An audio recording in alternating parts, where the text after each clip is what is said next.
Welcome to Think Big with Dan and Qasim. Join hosts Dan Melnick and Qasim Masood as they explore big ideas, limitless possibilities, and engage with visionaries, entrepreneurs, and thought leaders who dare to dream big, get inspired, motivated, and find practical tips for personal growth. Think big, dream bigger, and ignite your potential.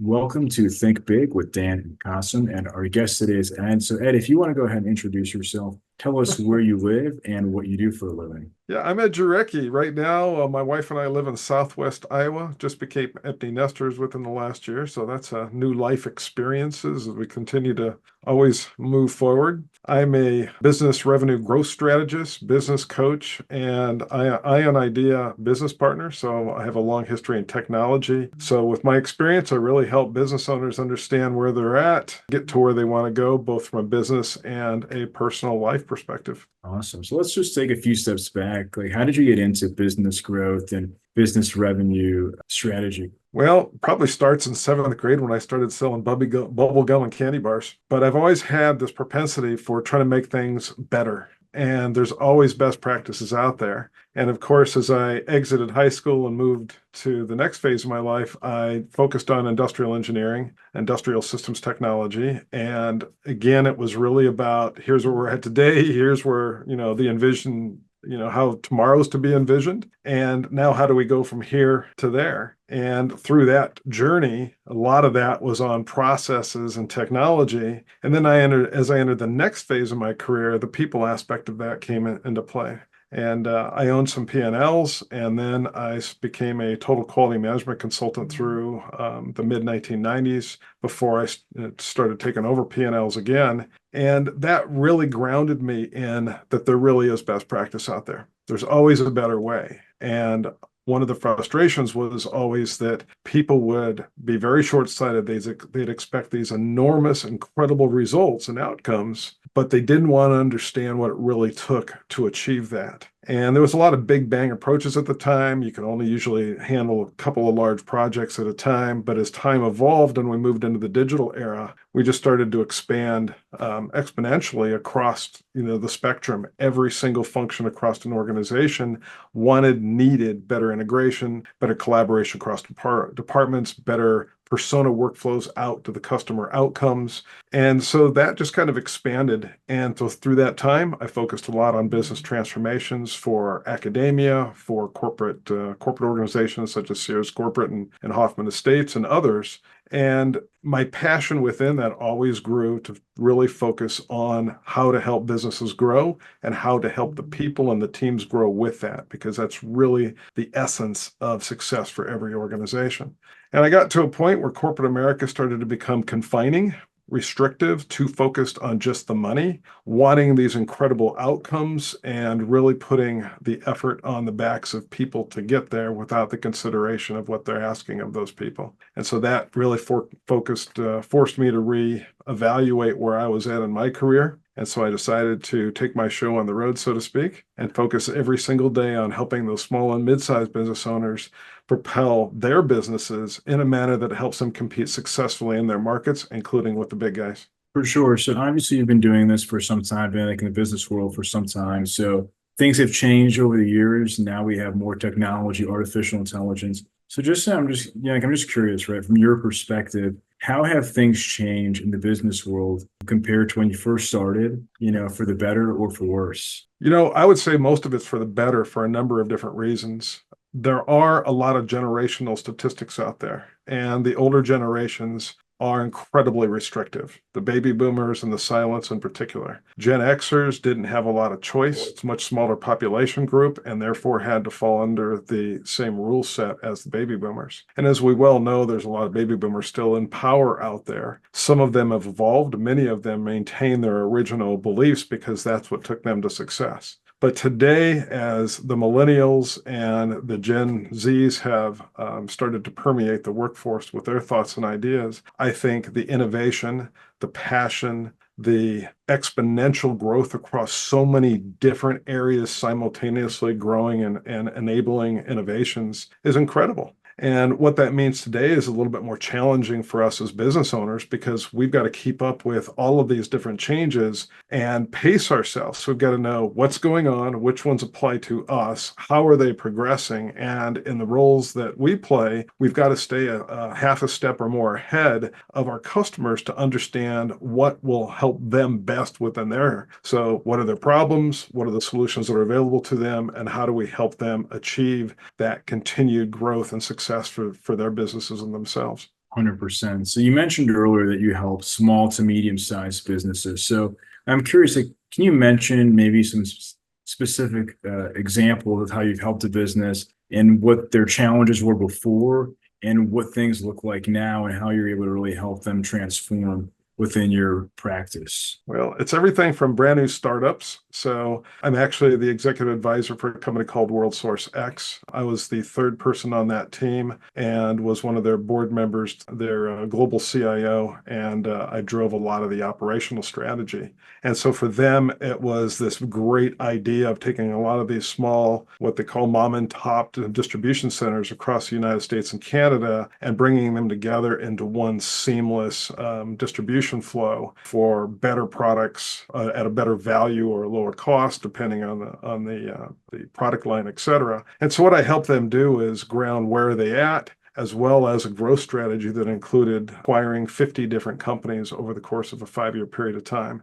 They're actually working on completing an acquisition at present. And so I continue to kind of stay and support them through that effort. Although we've been around for a few years and from the point we started this project, the strategy that we developed from a technology and operational perspective includes all those best practices. It's people, process, technology wrapped in a culture and environment in which they all work together to create those win-win-win outcomes. So we design the entire corporation around that model. And then I do that in smaller ways for other businesses, everything from helping organizations put their, a lot of people say, do we have a business plan? Yeah, I do. Where's it at? It's in my head. Well, first thing you got to do is to articulate that on paper. And I guide them through that process because to be able to achieve your goals as a business, it always starts with what's your vision, what's your daily mission, what are your values, and then what are your strategic goals? Developed in a SMART goal format, specific, measurable, achievable, realistic, and time-bound.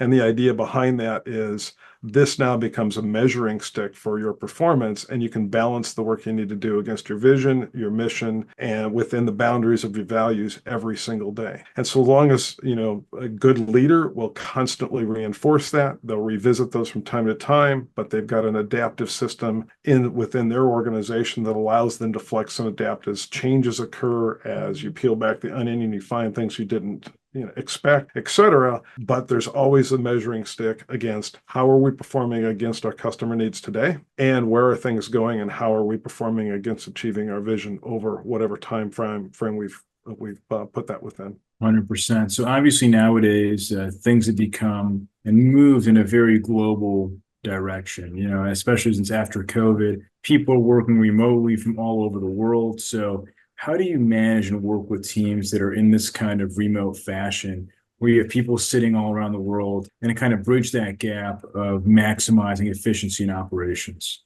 It's interesting. I actually do work with people. I've got a lot of friends in India. I've got relationships in India, Italy, UK, some other parts of the world, Pakistan. And I think that it's really a matter of first understanding the cultures and respecting those cultures. And there's some adaptiveness that we all have to do if we're going to do business around the world because of the time differences and those cultural nuances, et cetera. So a lot of it is really understanding those things first. My wife and I are actually getting ready to move down to the Caribbean, and we're moving to a community that has an incredible history. The island has been owned by 7 different nations over time. And so the culture, although it is a U.S. territory, it is a very unique culture to that island. And my intent is to go down there, and I'm just going to help for the first year, 2 years. I'm going to continue to grow my business as I have nationally and internationally online,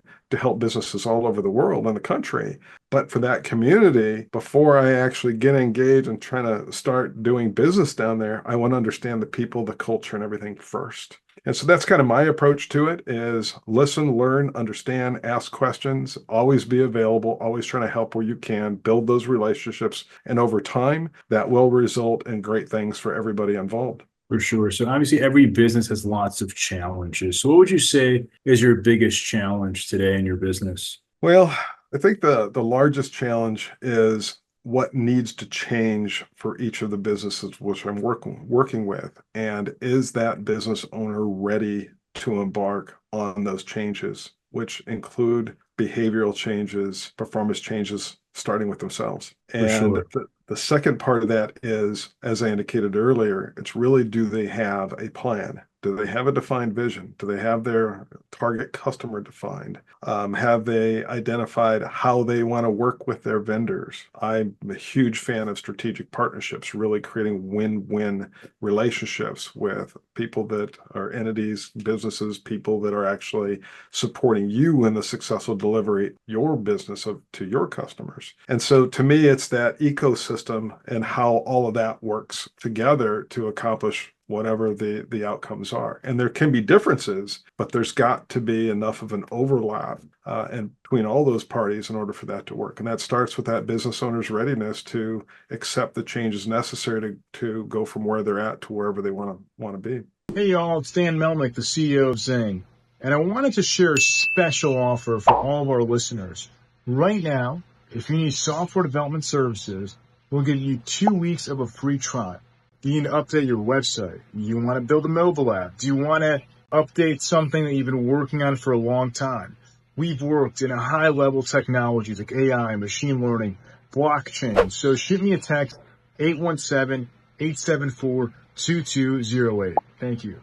So when you come into an organization, do you typically get a lot of pushback? It really depends because the first thing is really to understand, ask lots of questions. And that always, for me, after getting to know them, starting to build that relationship a little bit, what are their goals? What are their dreams? A lot of people will automatically go to the business goals, but the other side of that I absolutely get to and help them get to is, why are they doing this? What is that passion that gets them up every day with a smile on their face to go tackle the opportunities and the challenges that every day presents? Because they're going to be there. And it's that personal North Star. It's what are we trying to achieve personally that's going to help us achieve those business goals. 100%. Yeah. I mean, there's so many different things that go into, especially why you start a business. And it's not for most people, it can be very challenging. But to your point, the why behind it must be strong, because if you're wavering, if you're not sure, it's very difficult to build anything sustainable. And even once you think you've got there, you've got to keep persisting. Small improvements every day, because otherwise the world's going to pass you by. For sure. I mean, who is a CEO right now that you've been studying that you admire a lot, that really embodies these principles that you try and teach across different organizations? There's several of them that come to mind: Brian Esposito, John Terramondi, Bob Manasseh, Mary O'Connor, Dr. Cerruto. What they're doing from a business perspective and trying to improve society, improve life, the way they nurture their relationships, the way in which they communicate, the cultures they develop, but yet every one of them, the results that they're achieving, utilizing those incredibly warm best practices. I love my podcast because I get to meet so many incredible people. And I will tell you, every single time I go through them, I'm picking up reinforcements, new insights. So it's not like I think for a second that I've got everything that they do. So I'm always learning, and just from some absolutely wonderful people out there. 100%. I guess, what about maybe tops, you could say more famous CEOs, like Elon Musk's, or, of the world, are those people that you've also been studying? I guess, what are your thoughts on how people like that, are running their organizations? Well, I do have thoughts on some of those well-known superstars from a business world out there. But I would say that, look at it this way. Brian Esposito is a world top 10 CEO 3 years running. Is there one of these others, whether that's Bill Gates or Mark Zuckerberg. From Apple, Steve Jobs, Yeah, well, Steve Jobs originally, and Tim Cook, Tim Cook. the Yeah. one that took over from him. I have a lot of respect for a lot of them and what they did. I don't always respect the way they got there. Right. Right. Is there a way to get there without some of the nuanced challenges that they work their way through and the approaches they use to work their way through them? Maybe I'm naive, but I always believe that there's a win-win way to make things happen. Right. For sure. And, so those are the people that I follow and admire the most. That's interesting. So, what would you say is the biggest piece of advice that you wish you knew before you started this business? I started out as an engineer. Never, ever did I not want the best and strive for the best in everything that I worked for, people, process, technology, and culture. Did I always know how to go about it? Absolutely not. And if there was one area that I was weakest in, was the relationship side of it. I always tried to treat people with respect and dignity at the same time, especially growing up through the era that I did. Today, failure is a part of learning. Back in the 1980s and 90s, it was not. If you failed, you were fired. And that produces a very different reaction personally and collectively when you're dealing with organizations. I've said this a few different times. I've experienced somewhere around 30 layoffs, organizational buyouts, transformations, private equity takeovers in my career. My career is over 35 years old. But if you average that out, and you understand, if you've been through that and you understand the anxiety leading up to the events and the anxiety leading after the events, regardless of where you land, on what side of the fence are you let go?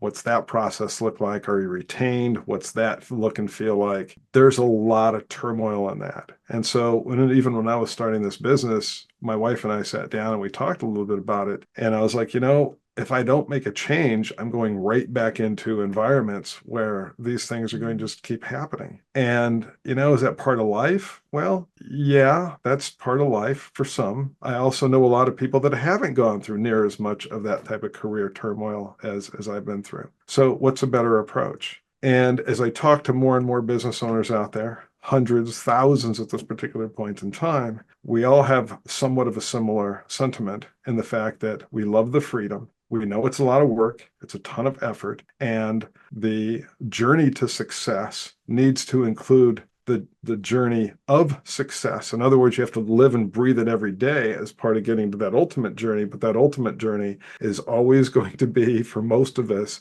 just one step. So small continuous improvements every day get us closer and closer to it, but it's always something that's going to evolve and that we're going to work to achieve. We manage our lives, we make our choices, and part of that is balancing what do you really want out of life? Do you want to work 40, 50, 60, 70, 80 hours a week for an entity within their control boundaries, maybe have the stability, make the money, because a lot of business owners leave corporate America and they never make what they made in corporate America. And so are they ready for that shift? And to be honest, that's something I had to get ready for. First time I left corporate America for my own businesses was 2005. I put my name at the top of the layoff list that I was overseeing for the corporation that I was working for at the time. And what a journey. But I knew that going from where I was at to what I was about ready to embark on was not going to be easy. And it sure wasn't going to pay me the same for some period of time that I was making as part of that.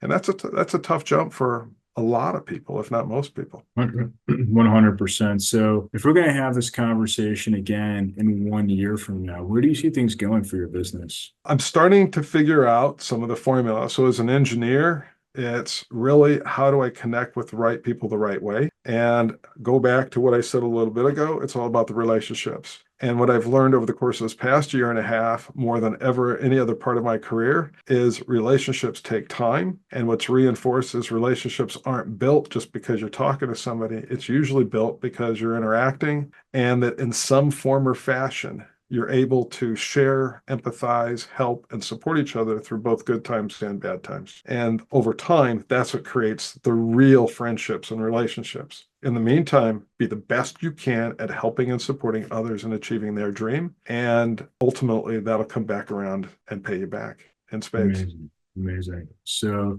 if somebody watching this wanted to reach out to you, do you mind sharing your website or social media, best ways to get in contact? Call or text me at 712-309-6296. And my email is ed@Jarecki, JARECKI.BCC.com. Awesome. Well, Ed, thank you so much for your time today. Dan, thank you so much for inviting me. It's been a pleasure.